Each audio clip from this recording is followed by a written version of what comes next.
Hi guides, good morning everyone and diamond physics class की online class में आपका हार्दिक अभिनंदन है।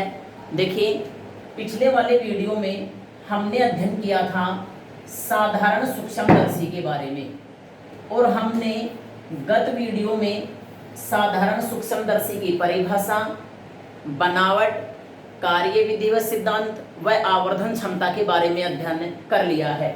अब देखिए, प्रश्न ये उठता है कि इस साधारण सूक्ष्मदर्शी का उपयोग कहाँ किया जाता है। तो देखिए मित्रों, इसका जो उपयोग है, इसका पहला उपयोग है घड़ी साज द्वारा छोटे छोटे पुर्जों को देखने में, और इसका दूसरा उपयोग जो है ये है प्रयोगशाला में पाठ्यांक पढ़ने में, और इसका जो तीसरा उपयोग है ये है चश्मों में। तो देखिए मित्रों, ये हो गए इनके उपयोग। अब देखिए, आज का जो हमारा टॉपिक आता है ये आता है संयुक्त सूक्ष्मदर्शी या फिर कंपाउंड माइक्रोस्कोप। देखिए, प्रश्न ये उठता है कि ये संयुक्त सूक्ष्मदर्शी क्या होता है। तो देखिए, सूक्ष्मदर्शी के बारे में आपको पिछले वीडियो में बता दिया गया है कि वह प्रकाशिक उपकरण जिसकी सहायता से अत्यंत छोटी वस्तुओं को बड़ा करके स्पष्ट रूप से देखा जा सके। अब देखिए, यही परिभाषा साधारण सूक्ष्मदर्शी की होगी और यही परिभाषा संयुक्त सूक्ष्मदर्शी की होगी। लेकिन प्रश्न ये उठता है कि इन दोनों में अंतर क्या है। तो देखिए मित्रों, साधारण सूक्ष्मदर्शी जो है उसमें केवल एक उत्तल लेंस का प्रयोग किया जाता है, और संयुक्त सूक्ष्मदर्शी जो है इसमें दो उत्तल लेंसों का प्रयोग होता है। तो देखिए, इसकी डेफिनेशन क्या होगी। संयुक्त सूक्ष्मदर्शी परिभाषा होगी दो उत्तल लेंसों के संयोजन से बना वह प्रकाशिक उपकरण जिसकी सहायता से अत्यंत छोटी वस्तुओं को बड़ा करके स्पष्ट रूप से देखा जा सके। क्या कहलाएगा? संयुक्त सूक्ष्मदर्शी। अब देखिए, अब आती है इसकी बनावट। इसकी बनावट क्या है? तो देखिए मित्रों, इसकी बनावट इस प्रकार से होती है। इस सूक्ष्मदर्शी में धातु की एक बेलनाकार नलिका होती है। इस नलिका के एक सिरे पर कम फोकस दूरी व छोटे द्वारक का एक कॉन्वेक्स लेंस या उत्तल लेंस लगा होता है। यह लेंस जो होता है यह वस्तु की ओर रखा जाता है, अतः इस लेंस को ऑब्जेक्टिव लेंस या फिर अभिदृश्यक लेंस भी कहा जाता है। क्या कहा जाता है? अभिदृश्यक लेंस।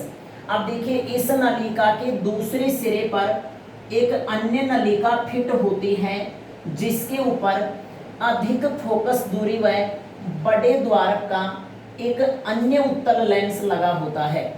यह जो लेंस होता है ये नेत्रिका की ओर लगा होता है या नेत्र की ओर लगा होता है, अतः इसे आई लेंस या फिर अभिनेत्र लेंस भी कहा जाता है। आई लेंस या अभिनेत्र लेंस भी कहा जाता है। और इस लेंस को हम आगे पीछे खिसका सकते हैं। इस व्यवस्था को कहा जाता है दंतुर चक्र व्यवस्था या दंडीय चक्र व्यवस्था। तो एक बार फिर से ध्यान दीजिएगा बनावट में। इसमें धातु की एक बेलनाकार नलिका होती है जिसके एक सिरे पर कम फोकस दूरी व छोटे द्वारक का एक उत्तल लेंस लगा होता है। यह वस्तु की ओर होता है, अतः इसे अभिदृश्यक लेंस भी कहा जाता है। इस नलिका के दूसरे सिरे पर एक अन्य नलिका फिट होती है जिस पर अधिक फोकस दूरी व बड़े द्वारक का एक अन्य उत्तल लेंस लगा होता है। यह नेत्र की ओर होता है, अतः इसे अभिनेत्र लेंस ई भी कहा जाता है। इस लेंस को दंतुर चक्र व्यवस्था के द्वारा आगे या पीछे खिसकाया जा सकता है। अब देखिए, अब आती है इसकी मैकेनिज्म, कार्यविधि या सिद्धांत। तो देखिए मित्रों, ये कोई वस्तु है AB, ये कोई वस्तु है AB। जब किसी वस्तु AB को अभिदृश्यक लेंस के सामने रखा जाता है तो इस लेंस के द्वारा इस वस्तु का प्रतिबिंब कैसे बनाया जाएगा।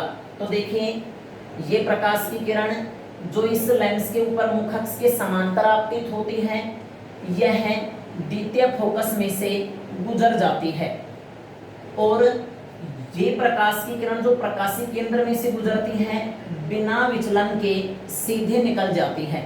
अब देखिए मित्रों, ये दोनों किरणें जिस बिंदु के ऊपर मिलती हैं उसी बिंदु के ऊपर वस्तु AB का वास्तविक और उल्टा प्रतिबिंब प्राप्त होता है A डैश B डैश पर।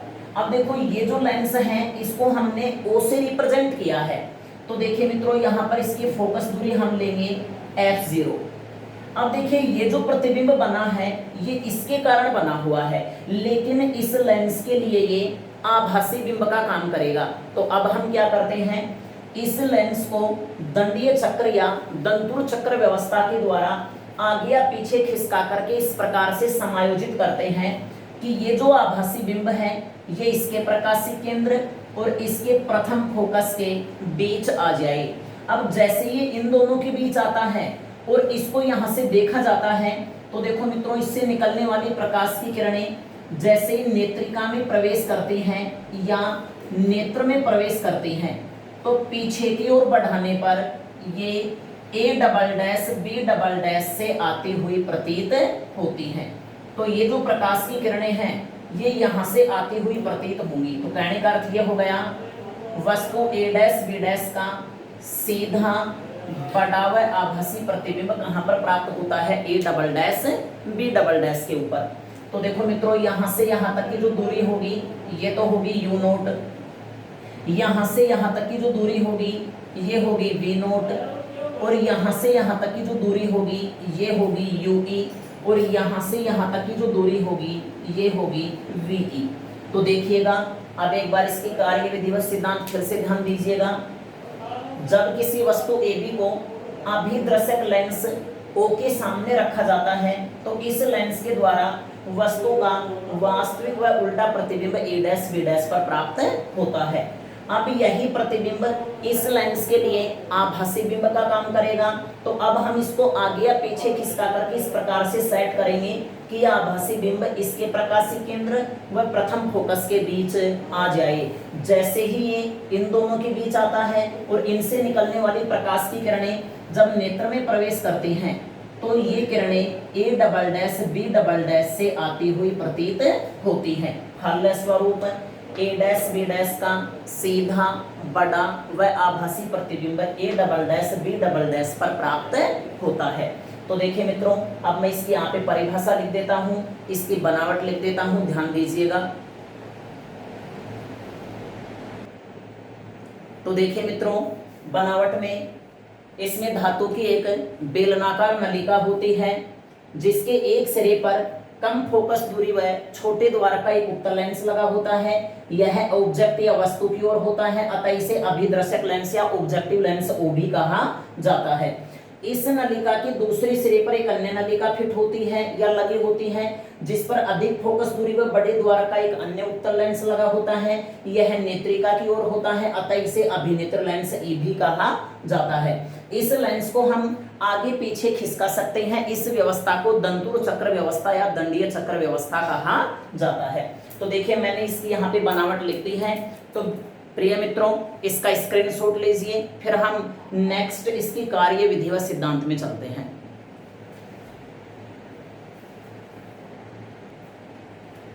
तो देखिए मित्रों अब आता है कार्य विधि व सिद्धांत कि ये किस प्रकार से कार्य करेगा, इसका सिद्धांत क्या है।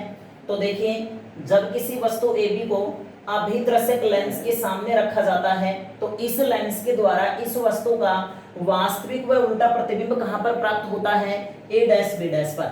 अब यही प्रतिबिंब आई लेंस या अभिनेत्र लेंस E के लिए आभासी बिंब का कार्य करता है, अतः दंतुर चक्र व्यवस्था के द्वारा इसको आगे या पीछे या दाएं बाएं खिसका करके इस प्रकार से समायोजित करेंगे कि यह आभासी बिंब इसके प्रकाशीय केंद्र व प्रथम फोकस के बीच आ जाए। जैसे ही इन दोनों के बीच आता है और इनसे निकलने वाली प्रकाश की किरणें जब नेत्र में प्रवेश करती हैं तो ये किरणें A double dash B double dash से आती हुई प्रतीत होती है। तो कहने का अर्थ ये हो गया कि A डैश B डैश का सीधा बड़ा हुआ आभासी प्रतिबिंब A double dash B double dash पर प्राप्त होता है। तो ध्यान दीजिएगा मैं इसकी कार्य विधि व सिद्धांत यहाँ लिख रहा हूँ।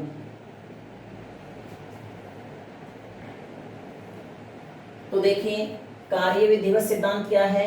जब किसी वस्तु AB को अभिदर्शक लेंस के सामने रखा जाता है तो इस लेंस के द्वारा इस वस्तु का वास्तविक और उल्टा प्रतिबिंब कहां पर बनाया जाता है, A डैश B डैश पर बनाया जाता है। अब यही प्रतिबिंब इस लेंस के लिए किसका काम करेगा, आभासी बिंब का।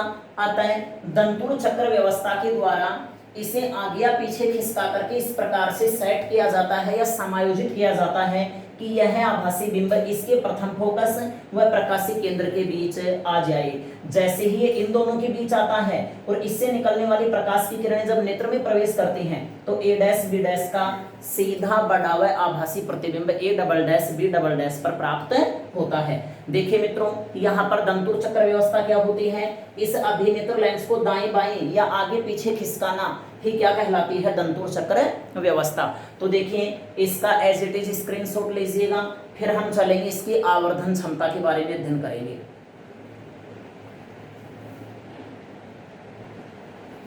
तो देखिए अब आती है संयुक्त सूक्ष्मदर्शी की आवर्धन क्षमता। देखिए प्रश्न ये उठता है कि आवर्धन क्षमता क्या होती है। तो देखिए मैंने आपको पहले बता दिया है कि ये जो बिंब है, इस बिंब का ये जो प्रतिबिंब प्राप्त हुआ है ये बिंब की अपेक्षा कितना गुना बड़ा है, तो इसकी तुलना करना ही क्या कहलाएगी, आवर्धन क्षमता। तो देखिए मित्रों यहाँ पर आवर्धन क्षमता की परिभाषा क्या होगी, आवर्धन क्षमता की परिभाषा होगी संयुक्त सूक्ष्मदर्शी के द्वारा बने प्रतिबिंब या फिर ये कहिए कि प्रतिबिंब के द्वारा नेत्र पर बने कोण व स्पष्ट दृष्टि की न्यूनतम दूरी पर स्थित बिंब के द्वारा नेत्र पर बने कोण का अनुपात ही क्या कहलाएगी, आवर्धन क्षमता। तो देखिए मैं यहाँ पे परिभाषा लिख रहा हूं, ध्यान दीजिएगा। आवर्धन क्षमता की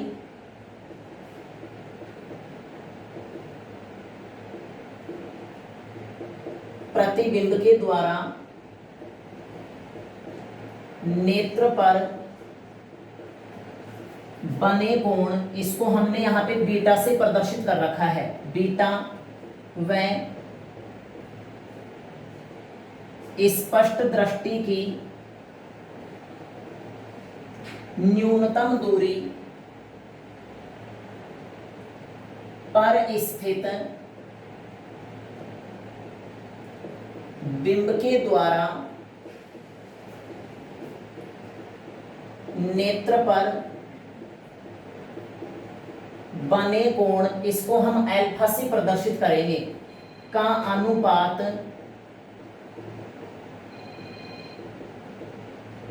आवर्धन क्षमता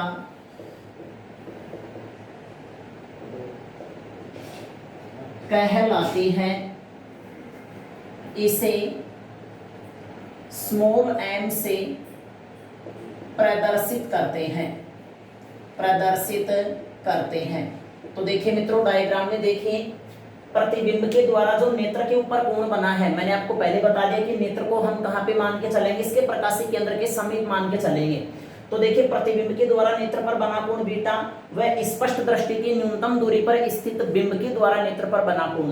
देखो वैसे तो बिंब यहाँ पे रखा हुआ है, लेकिन विशेष कंडीशन क्या है कि ये बिंब कहाँ पे होना चाहिए, स्पष्ट दृष्टि की न्यूनतम दूरी पे। तो इस स्थिति में अब ये बिंब जो नेत्र के साथ कोण बनाएगा उसे कहा जाएगा स्पष्ट दृष्टि की न्यूनतम दूरी पर स्थित बिंब के द्वारा नेत्र पर बने कोण, जिसे अल्फा से प्रदर्शित करेंगे।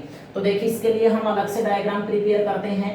जैसे मान लीजिए ये कोई बिंब है ए बी, और ये जो बिंब है ये स्पष्ट दृष्टि की न्यूनतम दूरी जिसको हम डी से प्रदर्शित करते हैं के ऊपर रखा हुआ है, और यहाँ पर ये जो ओ है इसके स्थान पे यहाँ पे लगा हुआ है नेत्र। तो ये जो नेत्र के साथ जो कोण बनाएगा उसी कोण को हम क्या कहेंगे, अल्फा कहेंगे। तो देखिए परिभाषा यहाँ लिखते हैं, m बराबर में प्रतिबिंब द्वारा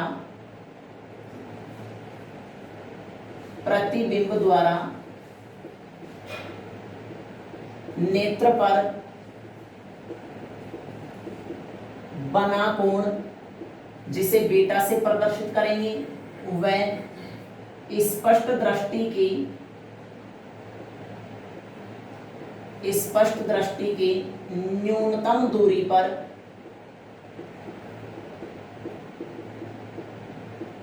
स्थित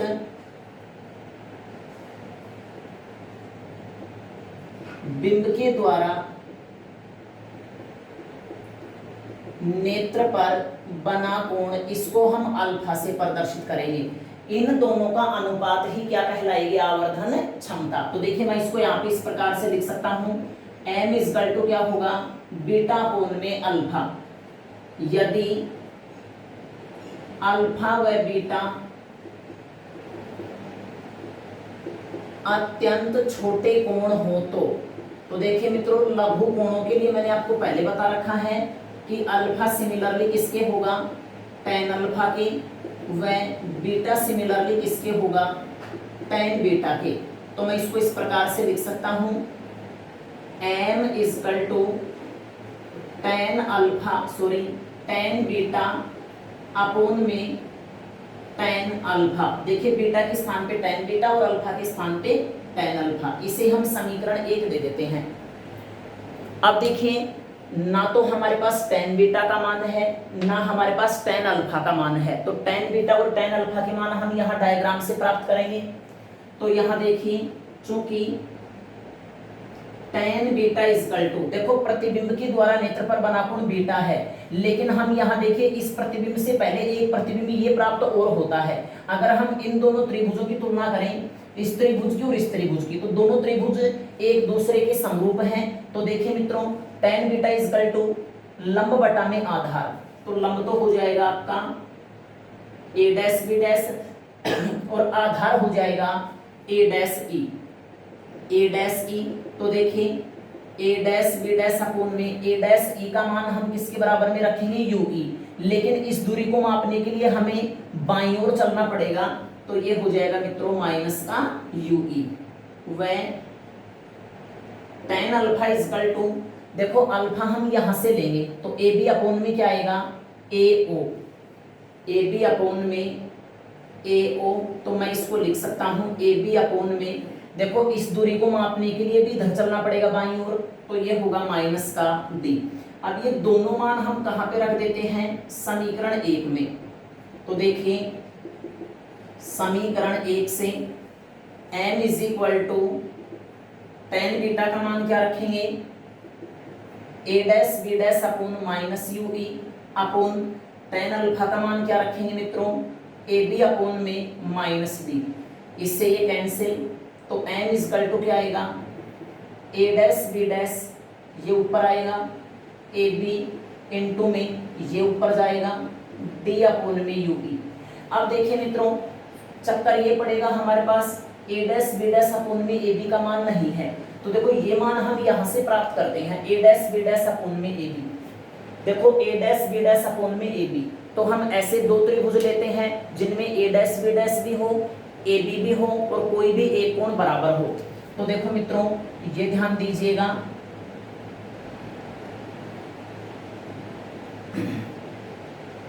देखिए a dash b dash o, a dash b dash o व a b o। तो देखो ये जो कोण है, ये कोण इसके बराबर में होगा, इसका शीर्षाभिमुख है, और ये कोण इसके बराबर में होगा 90 डिग्री है। तो देखिए मित्रों, कोण कोण नियम से ये दोनों त्रिभुज समरूप होंगे। तो मैं इसको डायरेक्ट लिख देता हूं, क्योंकि त्रिभुज a dash b dash o समरूप त्रिभुज a dash b dash o समरूप a b o। देखो b जो है ये b डैश के बराबर में है, इसका एकांतर कोण है। तो मैं इसको लिख सकता हूं a b o। और हम ये जानते हैं कि दो समरूप त्रिभुजों की संगत भुजाएं समान अनुपात में होती हैं। तो देखिए इसीलिए a dash b dash upon में ए बी बराबर में होगा a डैश o अपोन में a o। अब देखो a डैश o का जो मान है ये v0 के बराबर में है, जो कि धनात्मक होगा, और a o ये माइनस u0 आएगा, क्योंकि ये दूरी मापने के लिए अपने को इधर चलना पड़ेगा। तो ये आएगा माइनस का u0। अब देखो ये दोनों मान हम कहाँ रख देते हैं, समीकरण 1 में। तो इससे पहले ऐसा कीजिएगा, इसका स्क्रीनशॉट लीजिए, फिर हम नेक्स्ट आगे चलते हैं।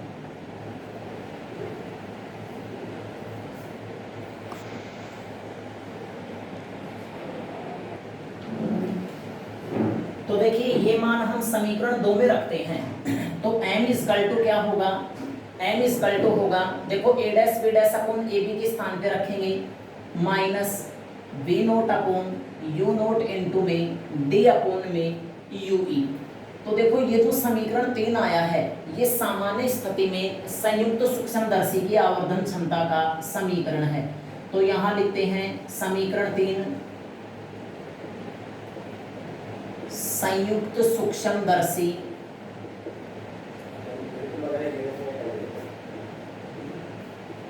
की आवर्धन क्षमता का समीकरण है। अब देखिए मित्रों, अब आती हैं विभिन्न परिस्थितियां। तो विभिन्न परिस्थितियों में स्थितियां आएंगी कि प्रतिबिंब जो प्राप्त होगा उसकी कितनी स्थितियां होंगी। तो देखो, सबसे पहला नंबर यहां लिखते हैं विशेष परिस्थिति। विशेष परिस्थितियां, तो इसमें देखिए मित्रों, पहली परिस्थिति आती है जब अंतिम प्रतिबिंब स्पष्ट दृष्टि की न्यूनतम दूरी पर प्राप्त हो। तो देखिए मित्रों, ये जो अंतिम प्रतिबिंब है ये स्पष्ट दृष्टि की न्यूनतम दूरी के ऊपर प्राप्त हो। तो देखो, ये प्रतिबिंब इस लेंस के कारण प्राप्त होगा, ध्यान दीजिएगा। और इस लेंस से दूरी मापने के लिए, प्रतिबिंब की दूरी मापने के लिए हमें बाईं ओर चलना पड़ेगा। तो ये दूरी मित्रों ऋणात्मक होगी। तो इस स्थिति में VE का मान किसके बराबर में रखेंगे? -d के बराबर। तो लेंस समीकरण प्रयुक्त करते हैं। तो देखिए, लेंस समीकरण होता है 1/f = 1/v - 1/u। लेकिन ये अंतिम प्रतिबिंब इस लेंस के कारण प्राप्त होता है। तो यहाँ पे लिखेंगे FE, VE, UE। अब चिन्ह परिपाटी प्रयुक्त करेंगे। तो 1/FE बराबर 1/VE। VE का मान क्या रखेंगे? -d - 1/UE। UE का मान रखेंगे -UE। इससे ये कैंसिल। अब देखिए मित्रों, हमारे पास जो अभी समीकरण 3 आया था, समीकरण 3 आया है d/UE और यहाँ पे है 1/UE। तो दोनों ओर d से गुणा करने पर, दोनों ओर d से गुणा करने पर, तो कीजिए मित्रों d से गुणा। तो देखिए, d/FE बराबर में d/-d -1 प्लस d/UE। तो यहाँ से मित्रों हम d/UE का मान प्राप्त करते हैं। तो d/UE बराबर में पक्षांतरित करेंगे, पॉजिटिव होगा, 1 प्लस d/FE। ये मान रखते हैं समीकरण 3 में। समीकरण 3 से तो देखिए क्या आएगा मित्रों, m = -v0/u0 इंटू में 1 प्लस d/FE। समीकरण 4, उसी स्थिति में संयुक्त सूक्ष्मदर्शी की आवर्धन क्षमता का समीकरण होगा जब अंतिम प्रतिबिंब स्पष्ट दृष्टि की न्यूनतम दूरी पर बनता हो। अब देखिए मित्रों, इस समीकरण से क्या स्पष्ट होता है कि FE का मान जितना कम होगा, इसकी फोकस दूरी जितनी कम होगी, इसकी आवर्धन क्षमता उतनी ही अधिक होगी। तो कहने का अर्थ यह हो गया, यदि हमें इस संयुक्त सूक्ष्मदर्शी की आवर्धन क्षमता को बढ़ाना है तो FE के मान को क्या करना पड़ेगा? कम करना पड़ेगा।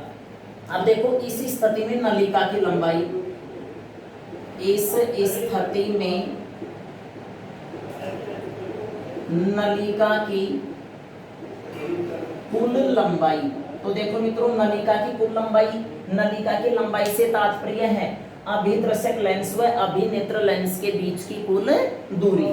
तो देखो, यहाँ से यहाँ तक की जो दूरी है वो 2 पार्टों में डिवाइड है। यहाँ से यहाँ तक तो है V0 और यहाँ से यहाँ तक है UE। तो मैं इसे लिख सकता हूँ L बराबर में होगा V0 प्लस में UE। तो देखिए, इसका एज इट इज स्क्रीनशॉट लीजिए, फिर हम इसकी सेकंड स्थिति में चलेंगे।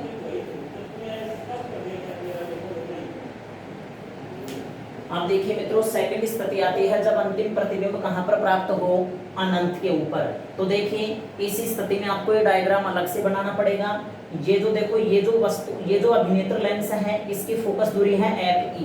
अब देखो, अंतिम प्रतिबिंब अनंत के ऊपर तभी बनेगा जब वस्तु कहाँ पे हो? फोकस के ऊपर। तो ये जो आभासी बिंब है ये इसी के फोकस के ऊपर होगा। तो कहने का अर्थ ये हो गया कि VE = इन्फिनिटिव होने पर UE किसके बराबर में होगा? FE के बराबर में। तो मित्रों, सीधे सीधे समीकरण 3 में एज इट इज मान रखिएगा।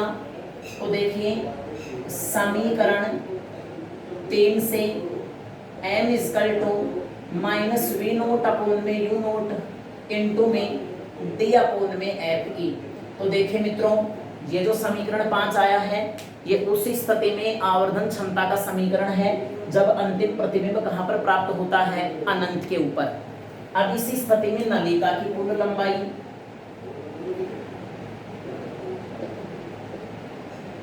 इसी स्थिति में नलिका की